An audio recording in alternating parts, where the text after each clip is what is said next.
کسی ڈاکٹر کے مشورے پر، مرنے سے پہلے وہ کافر ہوتا ہے تہجد گزار، لاکھوں احادیث کا حافظ۔ تو آج آپ کو تو کلمہ بھی یاد نہیں ہے، آپ نشہ کر رہے تو آپ کی زبان پہ کلمہ کیسے آئے گا؟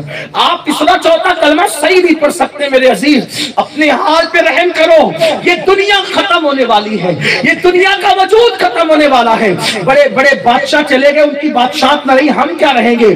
ایمان سلامت لے جاؤ، کتنے بھی غیر گزرے رہو گے انشاءاللہ آخرت میں کامیاب رہو گے۔ جو ذرہ برابر ایمان بھی سلامت لے جائے گا اس کا بیڑا پار ہے۔ اس لیے میری گزارش ہے، نشہ کرنے والا میرا کوئی بھائی ہے یا اس تک میری آواز پہنچا سکتے ہو تو پہنچا دینا، اس سے کہنا میرے عزیز نشہ نہ کرنا ورنہ تیرا ایمان ہی خطرے میں ہے۔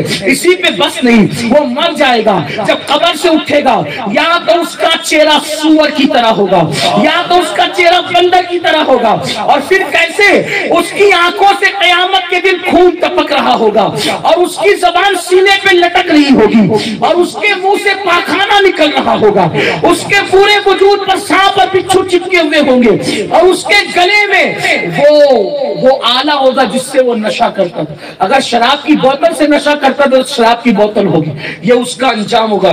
ایک روایت میں کتے کا ذکر بھی ہے کہ اس کا چہرہ کتے کی طرح اور سور کی طرح ہوگا۔ اللہ اکبر۔ مسلمانوں سوچو، اور لوگوں سے کہا جائے گا یہ وہ ہے جو دنیا میں نشہ کرتا تھا۔ خدا کے لیے نشے میں کوئی فائدہ نہیں ہے، نشہ ٹینشن کا حل نہیں ہے، نشہ انسان کی تکلیفوں کا حل نہیں ہے، نشہ راحتوں کی چیز نہیں ہے۔ اور لوگ کہتے ہیں مولانا نہیں، نشہ نہیں چھوٹ سکتا۔ میں نے کہا جب ماں کا لذیذ دودھ چھوٹ سکتا ہے، اگر انسان چھوڑنا چاہے تو نشے کے کڑوے گھونٹ کیوں نہیں چھوٹ سکتے؟ آپ دل پہ لے لیجیے، چھوڑ سکتے ہو۔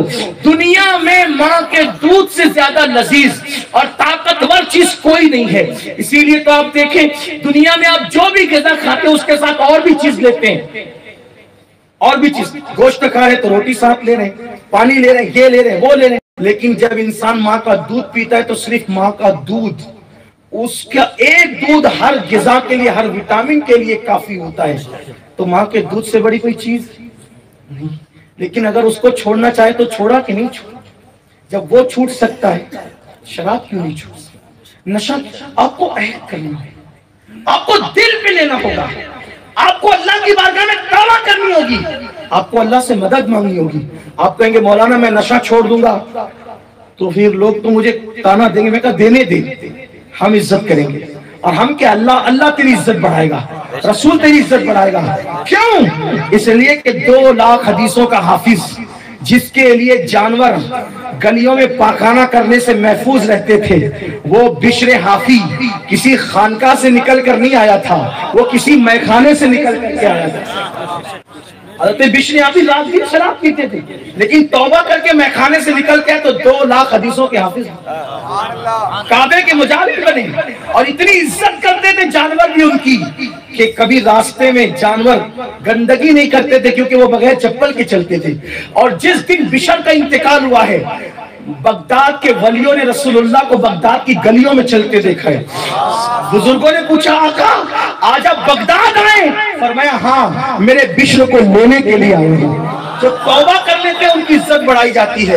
تو آخری بات جو عرض کرنے چلا تھا، میں آپ سے گزارش کرتا ہوں خدا کے نشہ چھوڑ دیں، میرے جوانوں نشہ چھوڑ دیں، میرے بھائیوں نشہ چھوڑ دیں، شراب چھوڑیں، بھنگ چھوڑیں، چرس چھوڑیں، افیون چھوڑیں، جو کرتے ہو چھوڑیں، اللہ سے مدد مانگے، اللہ کی مدد آئے گی۔ توبہ کرنا آپ کا کام ہے، بچانا اللہ کے کرم پر ہے۔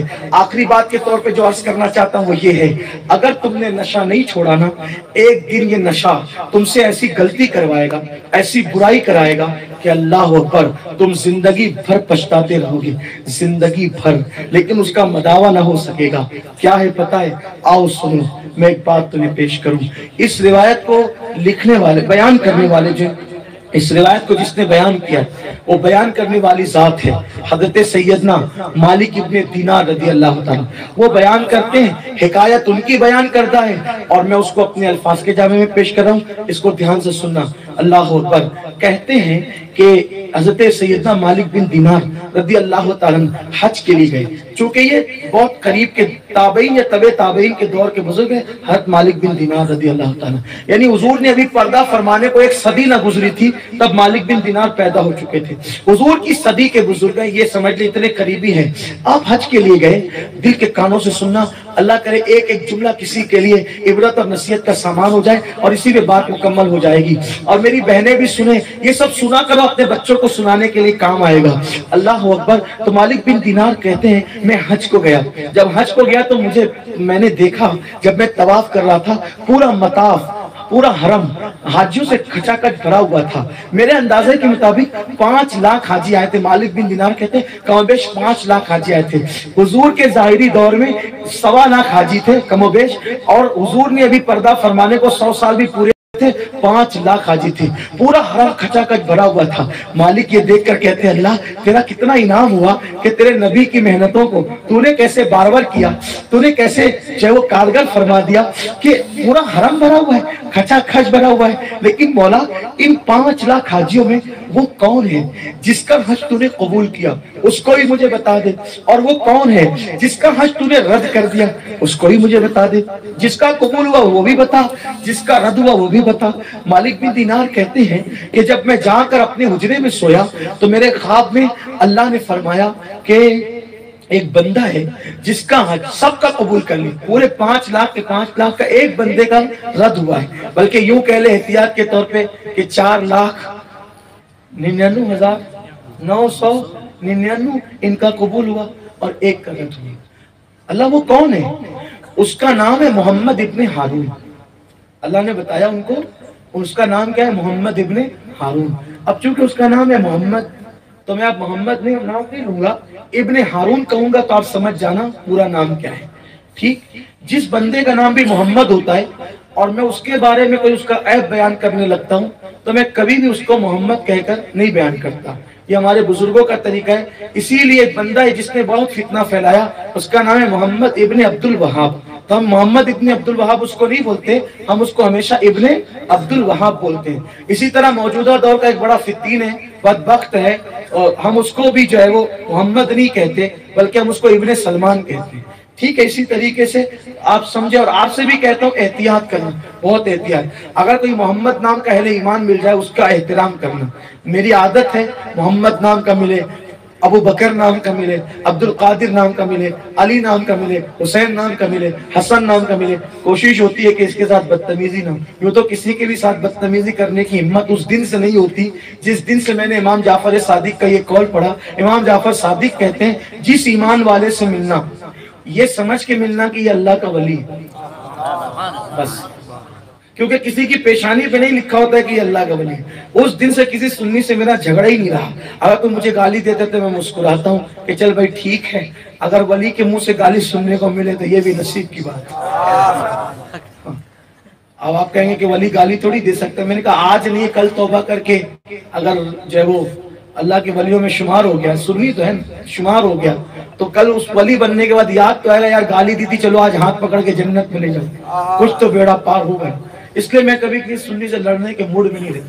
اللہ نے مجھے ہمت بڑی دی ہے، دشمنان احمد کے لیے میرے شہر میں مجھ پہ 3 کیس ہیں، اور وہ کہتے ہیں اگر ان کی مسجد میں نکاح پڑھانے جانا ہو وہ کہتے ہیں جس سنی مولوی کو چاہے لے جاؤ، لے کر آؤ، ہم پڑھانے کی اجازت دیں گے، امین القادری کو نہیں لانا، وہ نہیں چلے گا اپنے۔ آج بھی وہ ایسا کہتے ہیں اپنے لیے، اپنے اندر اللہ نے بہت ہمت دی ہے۔ لیکن کس سے؟ دشمن احمد سے لڑنے کی۔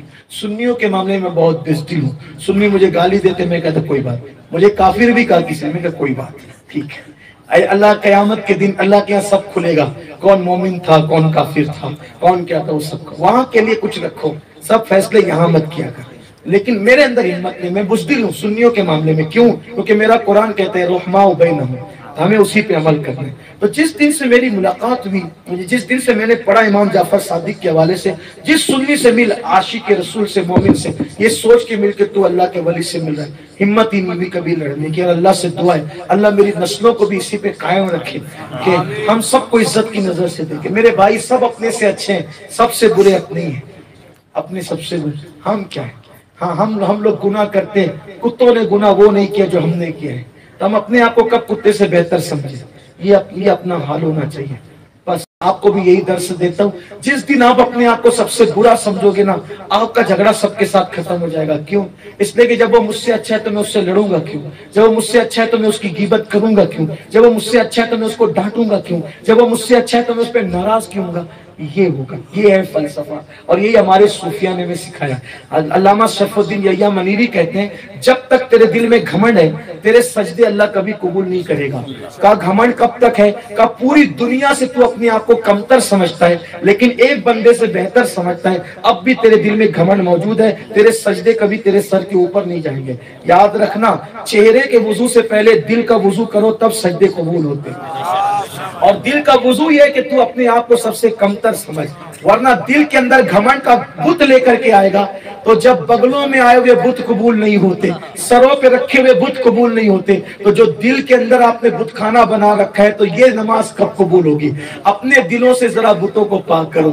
محمود غزنوی کی طرح بت شکن بننا آسان ہے لیکن دلوں کے بت توڑنا یہ سب کے بس کی بات نہیں ہے۔ یہ تو ابو الحسن خرقانی کا کام ہے، یہ تو بایزید بستانی کا کام ہے، یہ تو معین الدین اجمیری کا کام ہے، یہ تو غوث اعظم عبد القادر جیلانی کا کام ہے۔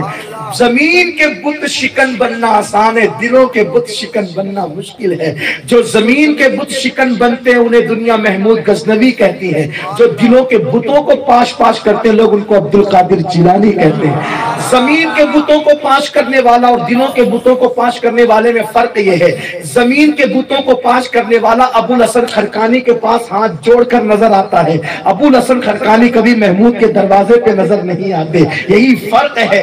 بہرحال وہ بھی بڑا کام ہے، یہ بھی بڑا کام ہے، لیکن سب سے بڑا کام یہ ہے دشمن کو تلوار سے اڑا دینا چھوٹی بات ہے، بڑی بات نہیں ہے، لیکن اپنے نفس کو کاٹ دینا، اس کے ساتھ لڑنا، یہ بڑا جہاد ہے۔ اس لیے میں آپ سے کہتا ہوں اپنے نفس کا بھی خیال کریں۔ پھر بات دور نکلی مجبوری کے طور پہ، چونکہ عادت بگڑ گئی ہے، تھوڑا اسٹاف کے ساتھ اسٹاف کرتے کہ چلتے ہیں، اسٹاف لیتے ہوئے چلتے ہیں۔